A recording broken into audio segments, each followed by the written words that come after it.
Now we have the session on Gridography, a graphical approach to water diffusion multi-axis correlation by Mr. Nicolas.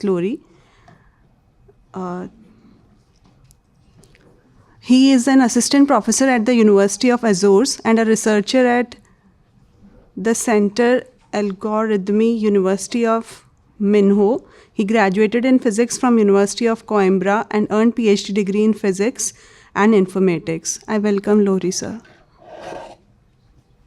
Thank you. Thank you. Thank you.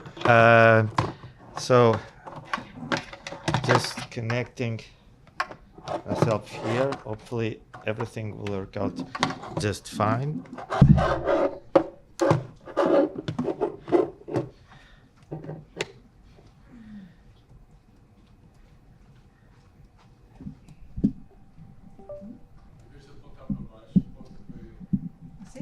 All right. All right. Can you hear me now? Yeah, that's great. All right. So I'm going to so I want to thank you for being here. Now.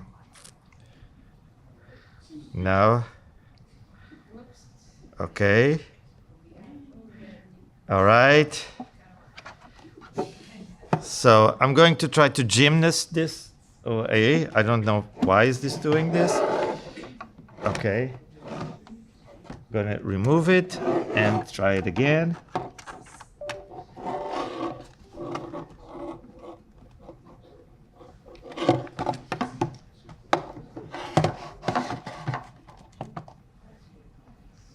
Source detected.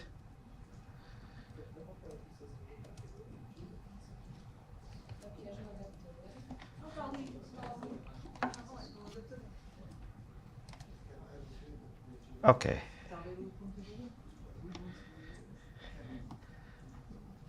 So I'm going to try to remove this one and try to see if I can plug in directly this.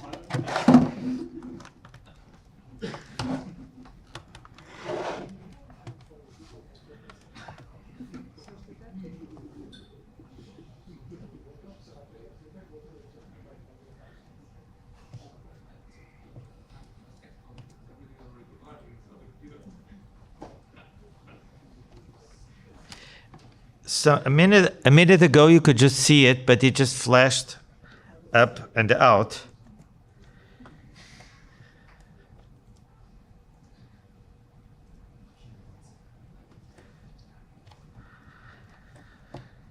Oh man.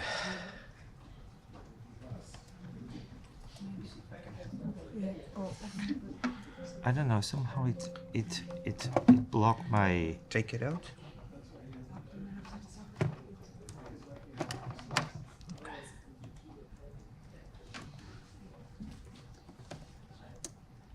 So now it should. Okay.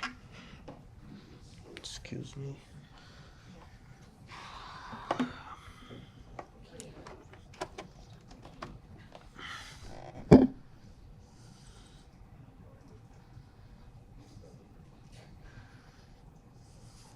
Yeah. Wait, so it's seeing the PowerPoint below. Ah, okay.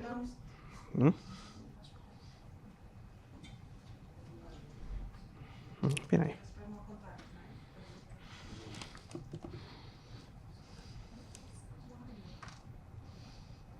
Okay, so for the sake of time, maybe you just present like this instead of going full screen.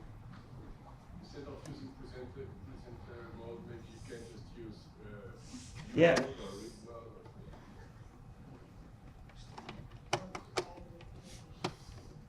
Okay.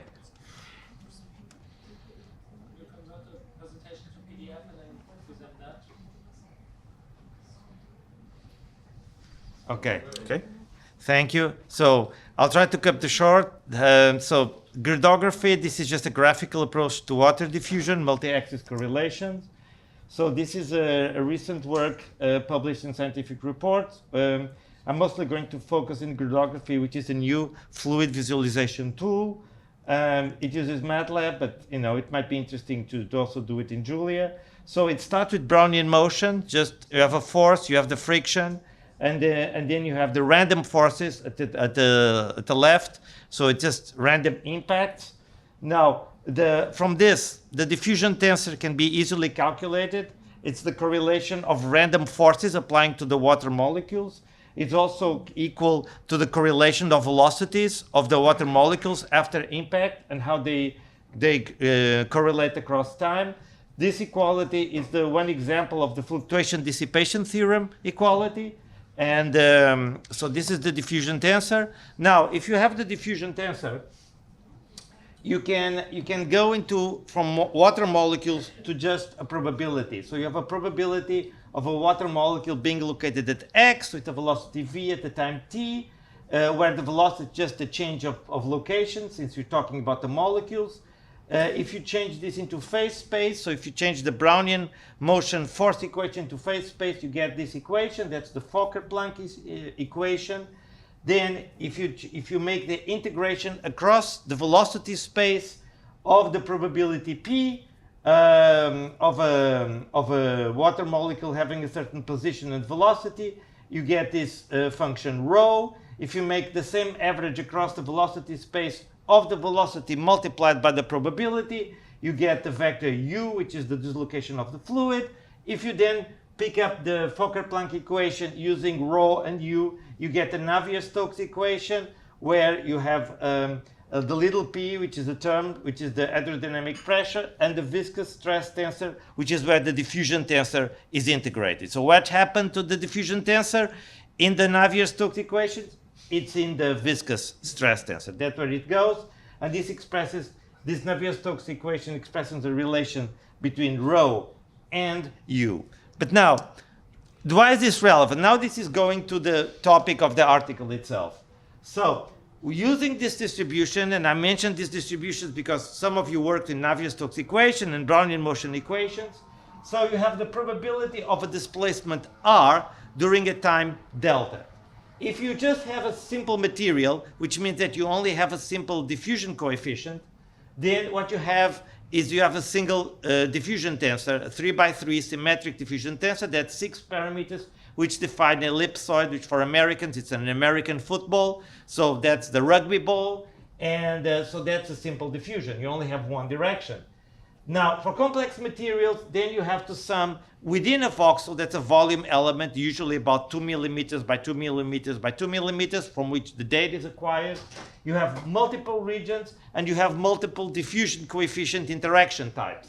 So you have to add all this, and then the shape of the probability of displacement becomes more elaborate, where you have the image on the left, which on my left, your right, where you have a crossing fiber. These crossing fibers are going to be relevant because I'm going to be talking about diffusion MRI signal intensity. That's MRI's magnetic resonance imaging. So it's a type of brain imaging approach. And you have the magnetic field gradient. That's just simply the change of the magnetic field across a certain orientation. And you have a certain gap time, and you acquire the data. That's the data you acquire in a scanner. You put the patient in, he enters into the hole, and you get this data. That's the I data, which depends on G and little delta. But that's curiously, it's just a Fourier transformation of the probability of displacement across the same time delta. So if you make an inverse Fourier transformation, you can get those probabilities. Now, getting those probabilities is relevant because then you can start doing this. And this is already on the article. So this is from the article. So for different voxel locations, for each, say, 2 by 2 by 2 millimeters, you can have, sometimes you have one type, which is this. You only have one type, so you have lines going across. So that's a vector. There's a clear direction there. Sometimes you have two. Sometimes you have three populations, which means that you don't have each voxel, you don't only have a one direction, so you don't have like a single velocity. You have an axis system of velocities. That can be k equals 1, k equals 2, or k equals 3 as the number of axes. If it's k equals 1, then you just do it like simple lines. You get trajectories lines.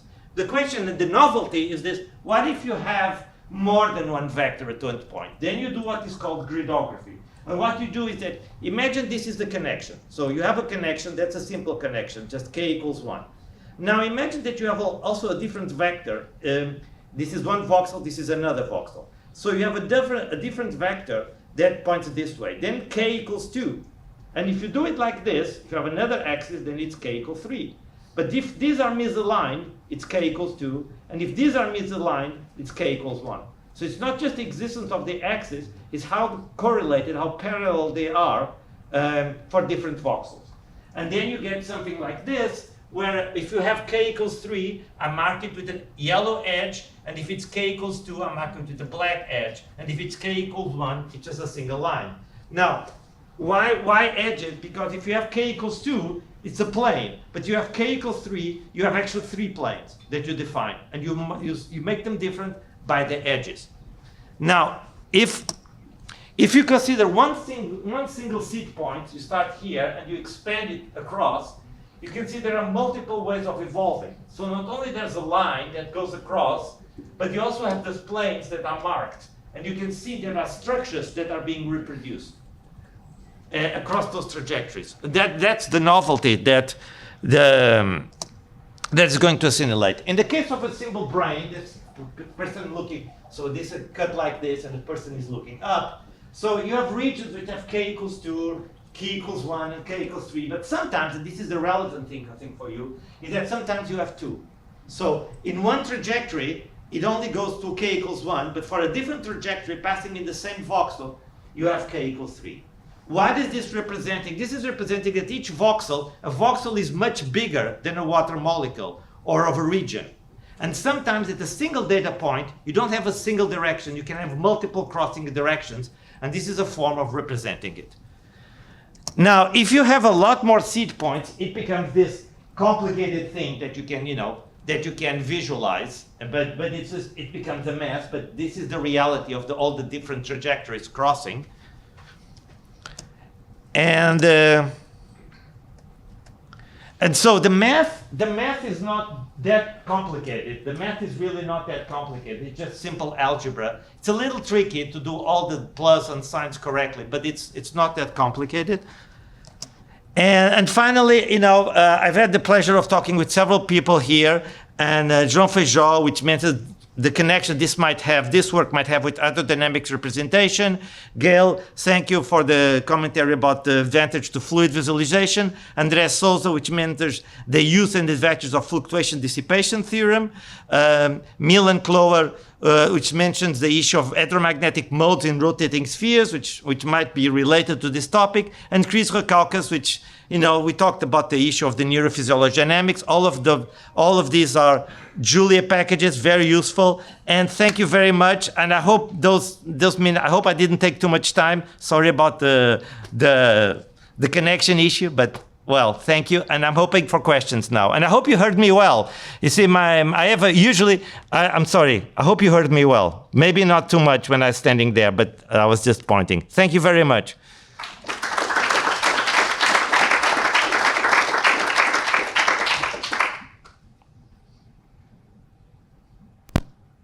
So if you have questions, I'll be glad to answer in the best way I can.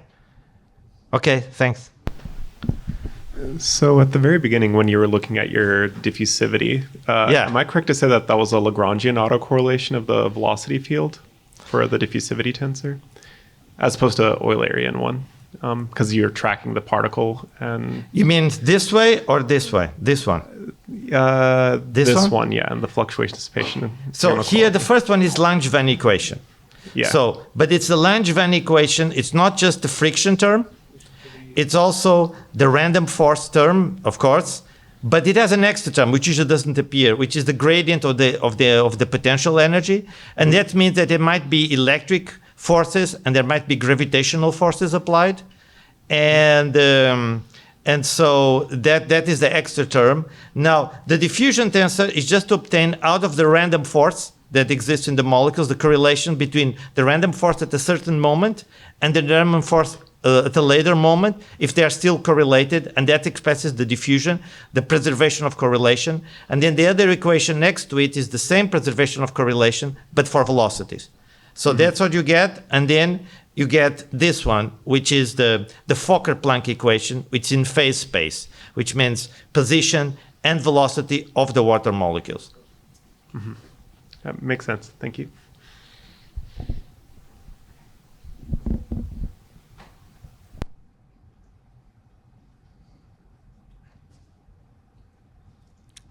All right. Thank you.